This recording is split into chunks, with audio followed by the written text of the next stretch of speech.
Peshawar museum کی شہرت یوں تو یہاں پہ جتنے بھی نوادر ہیں ان کے حوالے سے، لیکن چند ایک چیزیں ایسی ہیں جنہیں دیکھنے کے لیے کئی لوگ اسپیشلی جاپان اور کوریا سے یہاں تک آئے، اور ان میں ایک ہے کنشک کی کیسکٹ، یعنی صندوق کہہ لیں، چھوٹا سا ہے، اتنی سی ڈبیا سی ہے، وہ یہاں شاہ ڈہری سے نکلی تھی، تو یہاں وہ نمائش پہ ہے، تو میری خواہش تھی میں اسے دیکھوں، لیکن مجھے یہ بتایا گیا کہ یہ اوریجنل نہیں، یہ اتنی قیمتی ہے کہ اس کو حکومتی جو سیف ہے، جو اسٹیٹ بینک ہے، اس میں محفوظ رکھا گیا ہے تاکہ یہ چوری نہ ہو سکے۔ اچھا، یہ سلسلہ آپ جانتے ہیں کہ بھئی جو مختلف مثلا جو گرینڈ پریسٹ ہے موہنجودارو کا، وہ بھی نیشنل میوزیم میں جو پڑا ہوا ہے تو وہ اوریجنل نہیں ہے، وہ بھی کاپی ہے اور اوریجنل ہمارے اسٹیٹ بینک میں محفوظ ہے۔ اسی طرح میں نے اپنی کتابوں میں تذکرہ کیا ہے کہ بہت عرصہ پہلے شاہراہ ریشم پہ یا شاہراہ قراقرم پہ گلگت جاتے ہوئے بشام سے آگے پتن نام کا ایک قصبہ ہے، وہاں پتن نام کے قصبے میں ایک چرواہی کو، اس کا خیال تھا پیتل ہے، ایک ہار ملا،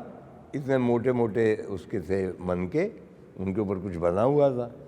وہ اس نے سوات کے کسی جیولر کو 2-4 من کے دیے، اس نے وہ سونا پگھلا کے اس کو پیسے دے دیے، لیکن ان دا مین ٹائم ایک جو کہتے ہیں نا فرض شناس پولیس آفیسر،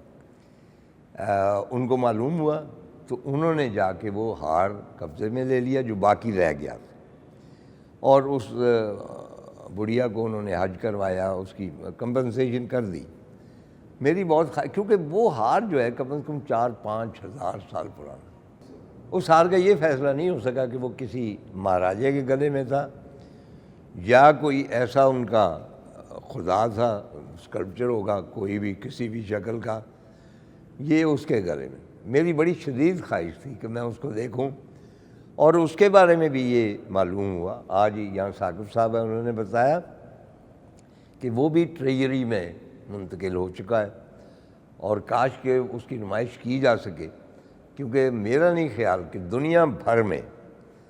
اتنی قدامت کی کوئی ایسی نادر شے موجود ہو، چاہے وہ برٹش میوزیم ہے، میٹروپولیٹن ہے، گوگن ہائم ہے، میں نے اتنی قدیم کوئی شے وہاں نہیں دیکھی، اور ڈیفینیٹلی یعنی فرعونہ مصر جو ہیں ان کے دور سے بھی پہلے کی وہ چیز۔ تو میں اس گندھارا لینڈ میں بیٹھا ہوں، اس عجائب گھر میں بیٹھا ہوں، اور یہاں ایک ایک پیس ایسا ہے کہ کم از کم میں تو ایک پورا دن اس کے ساتھ گزار سکتا ہوں، اور ان میں جیسا کہ میں نے پہلے عرض کیا ٹائم اور اسپیس کا مسئلہ ہے، you go back to those times جب یہ تراشے گئے، ان میں آپ دیکھتے ہیں کہ ساری زندگی اس عہد کی وہ ثبت ہے، لوگ کھاتے کیا تھے، ان کے پیالے کیسے تھے، ان کے لباس کیسے تھے، ان کی چپل، حیرت انگیز طور پر مہاتما بدھ کو جو چپل دکھائی جاتی ہے وہ ایگزیکٹلی وہی ہے جو آج بھی پشاور میں پہنی جاتی ہے، یعنی وہ جو تسلسل ہے۔ اسی طرح مہاتما بدھ کے کچھ مجسمے ہیں، ان پہ یوں کر کے میرا خیال تھا تعویذ لگے ہوں، لیکن وہ جڑی بوٹیاں ہوتی تھیں جو بیماری کی حالت میں لوگ کھاتے ہیں۔ مجھے دانی صاحب بھی یاد آتے ہیں، میرے بزرگ تھے، ان سے میں نے بہت کچھ سیکھا، بلکہ سو مچ سو کہ انہوں نے ایک کتاب لکھی central new light on central Asia, وہ انہوں نے میرے نام کی، اور وغیرہ وغیرہ، وہ بہت وہ میں نے اشاعت میں کچھ مدد دی، میرے گھر بھی آئے 2-3 مرتبہ، بلکہ ایک دفعہ ایک گندھارا کا چھوٹا سا پیس لے آئے، تو کہنے کہ طاہر صاحب مجھے یہ اتھینٹیکیٹ کر کے دیں۔ میں نے کہا خدا کا واسطہ دانی صاحب آپ ایکسپرٹ ہیں، آپ محقق ہیں، مجھے کیا پتہ ہو؟ کہنے کہ نہیں آپ کو بہت زیادہ انٹرسٹ ہے، شاید آپ بتا سکیں۔ تو بہرحال جو بھی میرا خیال تھا اس پیس کے بارے میں نے بتایا، لیکن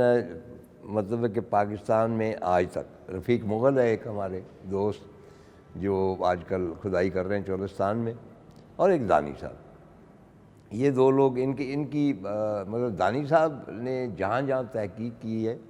اس کا تذکرہ ناممکن ہے. He was an exceptional person. پورا ناردرن ایریا میں جب اب چلاس کا وہ ہو رہا ہے, وہاں پہ بادشاہ ڈیم وغیرہ بن رہا ہے, تو راکس جو ہے وہ انڈر واٹر آ جائیں گی اور ان کے اوپر وہ ساری راک کارونگ ہے, ان کے نقش ہیں, وہ حکومت نے کوئی ٹھیکہ دیا ہے کہ ان کو محفوظ کر لیا جائے, یعنی کم از کم فوٹوگراف سے, کیونکہ انہوں نے غرق ہو جانا. اور میں آپ کو یاد دلا دوں کہ سوان ڈیم جب بنا ہے تو پورا ابو سمبل کا ٹیمپل جو تھا وہ اس نے آ جانا تھا اس میں پانی میں. اس کو انٹرنیشنل ایک پورا بنا, وہ ایک آرگنائزیشن بنی جس میں ہزاروں لوگ تھے, اور پورا ابو سمبل کا جو ٹیمپل ہے اس کا ایک ایک پتھر کاٹ کے دریا کے پار دوبارہ تعمیر کیا. یعنی یہ آج کا ابو سمبل وہاں نہیں ہے جہاں پہ اوریجنل تھا, لیکن محفوظ ہو گیا. میری تو خواہش یہی ہے کہ چلاس کے ارد گرد جو چٹانیں ہیں, اور ان میں سے کئی 3-4 ہزار سال پرانے نقش ہیں, وہاں سیاح وہاں سے گزرتے تھے, اپنے تاثرات وہاں پہ